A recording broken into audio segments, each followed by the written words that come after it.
of the casket scene from The Merchant of Venice, written by William Shakespeare. आज मैं BA final year के students के लिए ये क्वेश्चन लेके आया हूँ, the dramatic importance of the casket scene, और ये क्वेश्चन बनता है the Merchant of Venice written by Shakespeare. William Shakespeare का ये बहुत ही फेमस ये प्ले है और बीए फाइनल ईयर के सेमेस्टर 6 में ये प्ले आता है। इससे पहले कि हम आपको ये प्ले शुरू करवाएं, इसको डिस्कस करना मैं शुरू करूं, I would like to tell you that for more free session you must join me on my Graphy website, that is shishpal.graphy.com. It's very easy to remember. Shishpal, SHISHPAL, continuity में है, no space, .graphy graphy.com. और इस पे आपको लगभग हर रोज आपको कोई ना कोई फ्री सेशन मिलेगा और this session will help you in many ways. किसी न किसी तरीके से, बहुत तरीकों से ये आपको हेल्प करेंगे। The casket scene and the trial scenes are very important in the Merchant of Venice. The Merchant of Venice आप जानते हैं प्ले है और इसमें कास्केट सीन भी बहुत इंपॉर्टेंट है, जैसे कि ट्रायल सीन इसमें इंपॉर्टेंट है, उसी तरह से कास्केट सीन बहुत इंपॉर्टेंट है। कास्केट सीन कब होता है? Both the scenes are interrelated to each other. दोनों सीन, ट्रायल सीन और कास्केट सीन, आपस में जुड़े हुए हैं, इंटररिलेटेड है। Let's discuss the dramatic importance of the casket scene. तो कास्केट सीन की हम ड्रामेटिक इंपॉर्टेंस यहाँ पे डिस्कस कर रहे हैं। There are two subsidiary scenes in the main casket scene. जो मुख्य कास्केट सीन है उसमें दो सब्सिडियरी सीन है जो उसके साथ ही लिंक्ड है, जो मेन कास्केट सीन के साथ जुड़े हुए सीन्स हैं। और the casket scene plays a vital role in developing the plot of the play. पहली जो ड्रामेटिक इंपॉर्टेंस है वो ये है कि it helps in developing the plot of the play. जो कहानी है, जो मुख्य घटनाएं हैं कहानी की, उनको आगे बढ़ाने में ये कास्केट सीन हेल्प करता है। कंक्लूजन तक एकदम ड्रामा को ले जाता है। घटनाएं इस क्रम में बढ़ती हैं कि प्ले एकदम कंक्लूजन की तरफ बढ़ने लग जाता है। Vital means very important. The casket scene is very important in the development of the play. It enables Bassanio win Portia as his wife. पहले तो ये बसानियो को की हेल्प करता है कि पोर्शिया का वो हाथ जीते, उससे शादी करे। First it enables Bassanio को इस काबिल बनाता है that he wins Portia as his wife. It is Portia who plays a very significant role in the trial scene. अगर बसानियो पोर्शिया के साथ शादी ना कराता, पोर्शिया उसे ना मिलती, तो आगे के सीन ना होते, ट्रायल सीन ना होता, जिसमें पोर्शिया का बहुत ही अहम रोल होता है, बहुत इंपॉर्टेंट रोल होता है। पोर्शिया ही बसानियो को और एंटोनियो को बचाती है।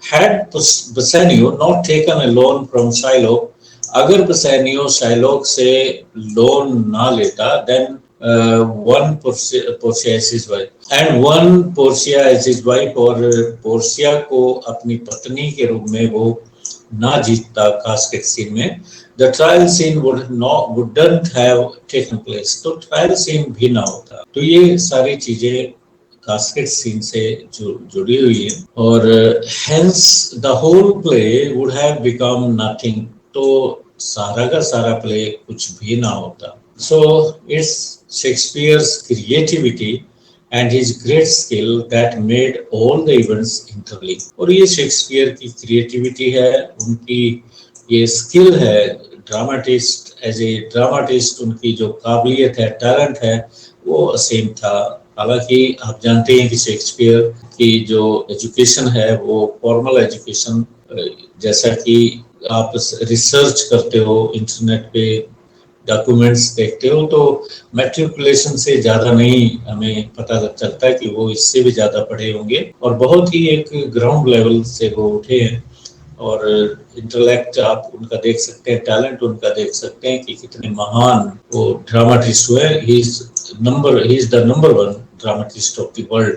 और Portia's romantic and poetic side of her personality finds full expression in front of Bassanio in the casket scene. जब आप टेक्स्ट पढ़ रहे होते हैं, आप समरीज देखिए, कुछ समरीज तो मैंने अपलोड कर दी है यूट्यूब पे, मेरे चैनल पे जाके भी आप देख सकते हैं, शीशपाल चौहान यमुनानगर, और वहाँ पे भी कुछ समरीज हैं, अवेलेबल हैं। परंतु सबसे पहले हम ग्राफी पे ही समरीज वगैरह, क्वेश्चंस वगैरह डिस्कस करते हैं। आप यहीं पे ज्वाइन कीजिए, सब्सक्राइब कीजिए। तो पोर्शिया की जो रोमांटिक साइड है और पोएटिक साइड है वो कास्केट सीन में ही उभर के आती है, और उनकी full personality that opens up to its full bloom, पूरी खुल के इनकी पर्सनैलिटी आती है। और उनके पोएटिक पर्सनैलिटी, जो पोएटिक नेचर है और रोमांटिक नेचर इस सीन में पता चलती है हमें। जब बसैनियों के साथ वो घूम रही होती हैं और बातें कर रही होती हैं, तो maximum time she wants to pass with Bassanio, Bassanio के साथ वो अधिक समय गुजारना चाहती हैं, और दिल ही दिल में ये चाहती हैं कि she intends that Bassanio must win her hand by choosing the right casket. हालांकि उन्हें पता है कि कौन सा राइट कास्केट है, but she doesn't want to cheat her father. अपने फादर को वो चीट नहीं करना चाहती, क्योंकि उनके फादर की वो विल थी, उसी के अनुसार उनको अपना पति चूज करना था। जो भी राइट कास्केट को चुनेगा वही उनका पति होगा। We come to know as to how much she loves Bassanio, और हमें ये भी पता चलता है इस सीन में कि वो बसैनियों से कितना प्यार करती हैं।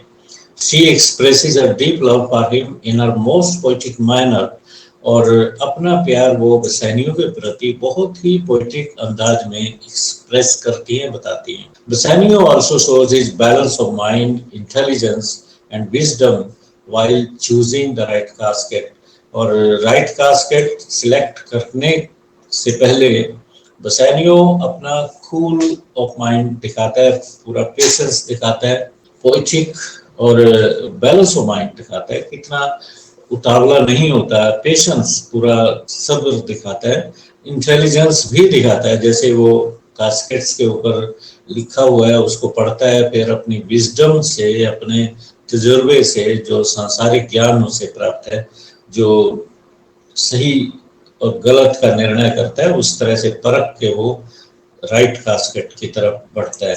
He does not show any hurry. आमतौर पे कई बार इंसान जल्दबाजी में गलत निर्णय ले लेता है, परंतु वो ऐसा नहीं करता।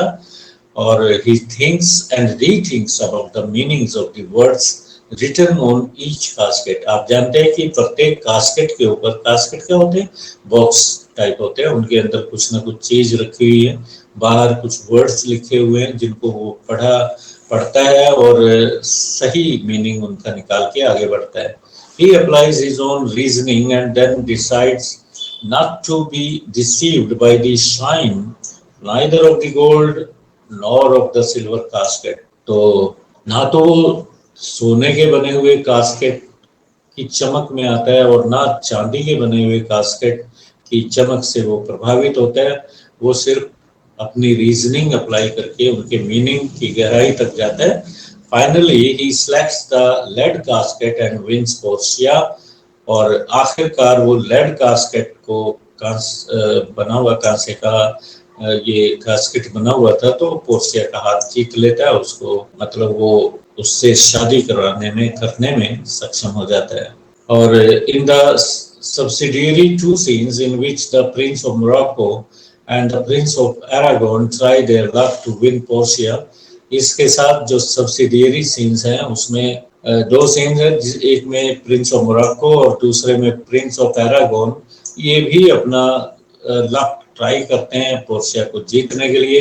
वी कम टू नो, और हमें ये भी पता चलता है that Portia does not like them. Portia ना तो प्रिंस ऑफ मोरक्को को पसंद करती है, neither nor she likes the prince of Aragon, इनको दोनों को बिल्कुल पसंद नहीं करती. We come to know that both of them were boastful and were attracted by the outward glitter of the things. और इन दोनों सीन्स में ये भी पता चलता है कि ये लोग दोनों प्रिंस जो थे बोस्टफुल थे, शेखी हो रहे थे, अपनी डींगे मार रहे थे, अपनी प्रशंसा खुद कर रहे थे और बाहर की जो चमक थी, ग्लिटर, उनसे प्रभावित होते थे. तो ये गहराई वाले व्यक्ति नहीं थे और पोर्शिया ने ये बात सही तरीके से समझ ली. Thus the casket scene is very important in this play. इस तरीके से casket scene The Merchant of Venice में बहुत ही important है. It has a very important role in the plot of the play. Play के plot में जो मुख्य प्लॉट होता है, जो मेन थ्रेड है स्टोरी का, उसमें अहम रोल अदा करता है. इसकी अपनी अहमियत है इस कास्केट सीन की. और इस तरह से ये क्वेश्चन खत्म हो जाता है. आज बस इतना ही. फिर कभी कोई और क्वेश्चन लेके मैं फिर आऊंगा. Till then have a nice day, enjoy your day. Thank you.